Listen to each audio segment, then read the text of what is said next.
नमस्कार साथियों, NMF news देख रहे हैं आप। आपके साथ मैं हूं अनुपम प्रसून। आप जो मेरे ठीक बगल में तस्वीर देख रहे हैं, इस तस्वीर में एक आकर्षण है और ये भारत के सुपर हाईवे में से एक है। सुपर हाईवे, आपने एक्सप्रेसवे सुना होगा, आपने हाईवे सुना होगा। हम इसे सुपर हाईवे क्यों कह रहे हैं? जब आप इसकी खासियत जानेंगे तो आप भी कहेंगे ये सुपर हाईवे है। और अभी जो आप तस्वीर देख रहे हैं, जिसमें महाराष्ट्र के मुख्यमंत्री देवेंद्र फडणवीस उस जगह पर मौजूद है जहां से ये सुपर हाईवे गुजरेगा। सच पूछिए तो ये सुपर हाईवे यानी कि ये एक्सप्रेसवे महाराष्ट्र की तरक्की का आधार बनने जा रहा है। मुंबई और पुणे के बीच की दूरी को खत्म करने जा रहा है।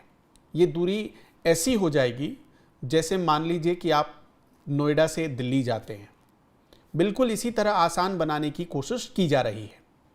ये एक्सप्रेसवे ऐसा एक्सप्रेसवे बनने वाला है जो आने वाले दिनों में मील का पत्थर साबित होगा। और आज इसका निरीक्षण करने के लिए खुद महाराष्ट्र के मुख्यमंत्री देवेंद्र फडणवीस पहुंचे थे। मेरे सहयोगी पंकज मेरे साथ जुड़ रहे हैं। पंकज ज़्यादा जानकारी देंगे। पंकज, इसे भारत का सुपर हाईवे क्यों कहा जाता है, क्यों कहा जा रहा है, क्यों कहा जा रहा है कि भारत में आज तक ऐसा कोई एक्सप्रेसवे बना ही नहीं है? बिल्कुल। सबसे पहली बात तो ये सबसे बिजी एक्सप्रेसवे है भारत का।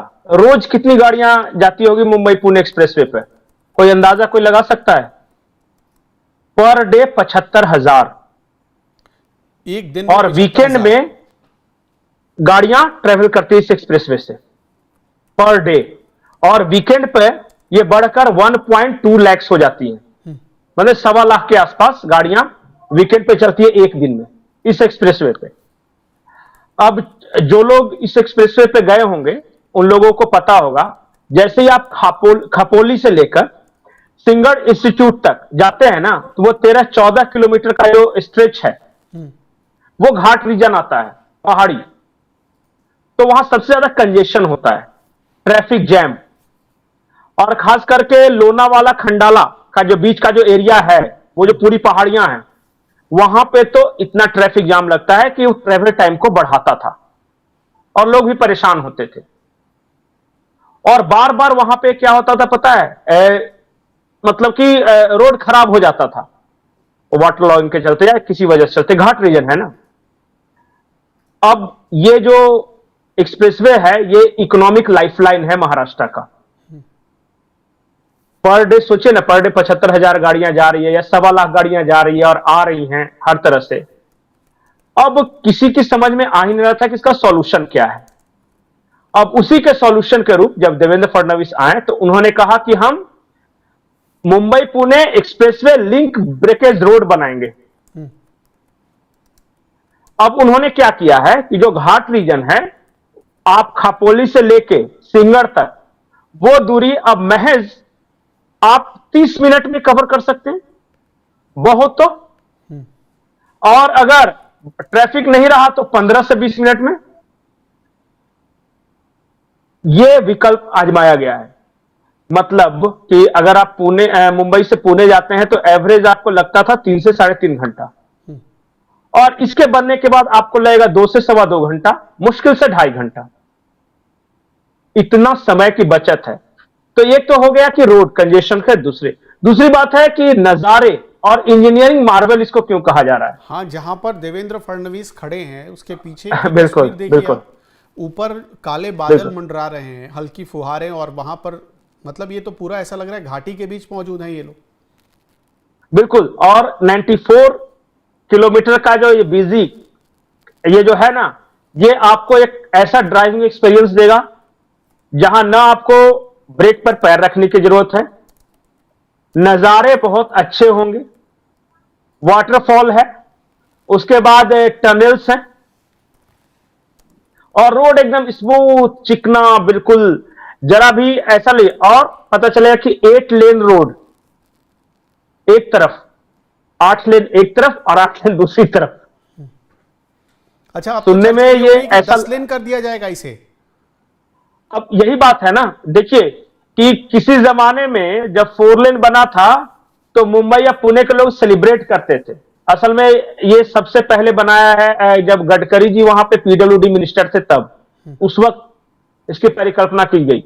और आज दो सबसे बड़े शहर महाराष्ट्र के और दो सबसे बड़े महाराष्ट्र के शहर के बीच का रोड, वो देखने लायक रोड है, और इसलिए उसको इंजीनियरिंग मार्वल कहा जा रहा है। और ये संभव हुआ है मुख्यमंत्री देवेंद्र फडणवीस के दृढ़ इच्छा शक्ति के कारण। लोग कह रहे थे कि उस पहाड़ी के बीच से इस तरह का बनाया ही नहीं जा सकता, और इन्होंने कहा कि बनेगा, और देखिएगा बहुत जल्द बनेगा, और इतनी जल्दी बनाइए कि इसी दिसंबर में इसका उद्घाटन हो जाएगा। बिल्कुल ऑन टाइम है, काम चल रहा है। और बाकी वो तो एक्सपीरियंस लेने की बात है। जब देखिए, जब भी कोई रोड या इस तरह की बात करते हैं हम, तो उसकी क्या तारीफ किया जाए, वर्ल्ड स्टैंडर्ड का रोड है। मतलब सोचिए कि दुनिया के कहीं भी बेहतरीन सड़कों में से आप जाइए और फिर इसको देखिए, आपको कई मायनों में ये बेहतर नजर आएगा आपको। अच्छा, एक चीज तो ये है 30 मिनट समय, आर्थिक राजधानी है मुंबई, और इसको बिल्कुल। पुणे से जोड़ने का ये जो कॉन्सेप्ट है, ये मतलब अपने आप में कहा जा रहा है कि पूरे महाराष्ट्र की लाइफलाइन में एक बड़ा बदलाव लेकर आएगा। लेकिन क्या ये वोटों के लिहाज से भी एक बड़ा असर डालेगा?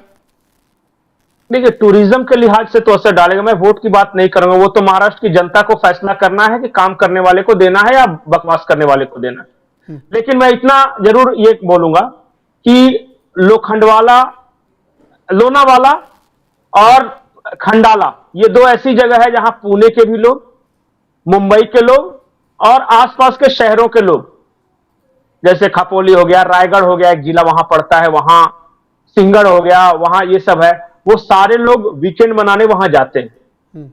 अब उनका एक्सपीरियंस और बेहतर होगा। सपोज कि आप मुंबई से निकलें और आपको खंडाला जाना है या लोनावाला जाना है, और आप बीच रास्ते ट्रैफिक में फंसे रहें, आपको अच्छा लगेगा क्या? और दूसरे कंडीशन में बता दो, आप निकलें और ये बेहतरीन नजारे, स्मूथ सड़क, वहां पे पहुंच गए और दिन भर समय गुजारा और वीकेंड पूरा किया, और मंडे को मॉर्निंग में आप चले आए। आपके लिए बताइए कि बेहतरीन स्थिति क्या है? मैं मुंबई के लोगों से पूछता हूं या पुणे के लोगों से। तो वहां पे जो ट्रैफिक समस्या थी ना, उससे भी निजात मिलेगा, और बहुत बेहतरीन रोड बन रही है। और आज तो गए भी थे देवेंद्र फडणवीस, वहां इंस्पेक्शन के लिए गए थे, खपोली के पास ही, जहां से ये स्टार्ट होता है, और ये गेम चेंजर प्रोजेक्ट बताया जा रहा है। और मैं बताता हूं, कुछ कुछ यहां पे खुद टूरिस्ट स्पॉट है, सेल्फी पॉइंट है, जहां आप ले सकते हैं। जैसे एक ब्रिज पाइलिंग है गवहान फाटा के पास, और एक चार्ली इंटरचेंज है वहां पे। मतलब बहुत बेहतरीन जगह, आप धीरे धीरे पता चलेगा। मैं पहले से बहुत ज्यादा बज़ क्रिएट नहीं करना चाहता, लेकिन मुंबई या पुणे के लोग बेसब्री से इसका इंतजार कर रहे हैं। आपने थोड़ी देर पहले कहा था कि हर दिन 75,000 गाड़ियां यहां से गुजरती हैं, मतलब, लेकिन जानकारी आ रही है कि जब यही वीकेंड का मौका आता है, तब ये नंबर करीब करीब 1.5 से 2 गुना हो जाते हैं। बिल्कुल, इसलिए मैंने कहा कि 1.25 लाख 1.5 लाख के आसपास भी, तो कितना लंबा लग जाता होगा। बिल्कुल, इसलिए मैं कहा, देखिए, ये बाहर के लोग नहीं समझेंगे, लेकिन जो मैं खबर बता रहा हूं वो मुंबई और पुणे में खुशी की लहर दौड़ गई होगी। और जब उनको पता चला कि बहुत ऑन टाइम काम हो रहा है, और दिसंबर में वादा किया था फडणवीस जी ने कि मैं अगले ठंडे से पहले दिसंबर में, आप लोग न्यू ईयर तो इसी रास्ते से मनाएंगे, ये क्रिसमस गिफ्ट उन्होंने कहा था, उससे पहले मैं दे दूंगा। चलिए, बहुत बहुत शुक्रिया पंकज जी तमाम जानकारियों के लिए। तो सचमुच मतलब इंजीनियरिंग मार्वल कहा जा रहा है इसे, और जब ये बनकर 10 लेन का पूरा बन जाएगा तब और भी अद्भुत लगेगा। और महाराष्ट्र की सरकार, देवेंद्र फडणवीस की सरकार, इसके लिए पूरी तरह तत्पर है, तैयार है, और इसी वजह से आज उन्होंने खुद इसका मुआयना किया था, उन्होंने इसका निरीक्षण किया था। और यकीन मानिए, ये मुंबई और पुणे ही नहीं बल्कि पूरे महाराष्ट्र की ज़िंदगी बदल सकता है, ऐसा एक्सप्रेसवे होगा। मतलब फ्यूचर के बारे में सोचकर, फ्यूचर में क्या समस्याएं आ सकती थी, अगले 50-100 साल के बाद क्या स्थिति होगी, उसको सोचकर ये बनाया जा रहा है। तो ये कितना बड़ा प्रोजेक्ट होगा महाराष्ट्र के लिए, आप ये अंदाजा लगा सकते हैं। आपका और सड़क के दोनों तरफ रात में जब जाइएगा ना आप, सड़क के दोनों तरफ एलईडी लाइट से चमकता रहेगा, पूरा मुंबई से लेकर पुणे तक। तो आप इस पर क्या सोचते हैं? इस इंजीनियरिंग मार्वल पर आपकी क्या प्रतिक्रिया है? हमें कमेंट सेक्शन में ज़रूर बताइएगा। नमस्कार।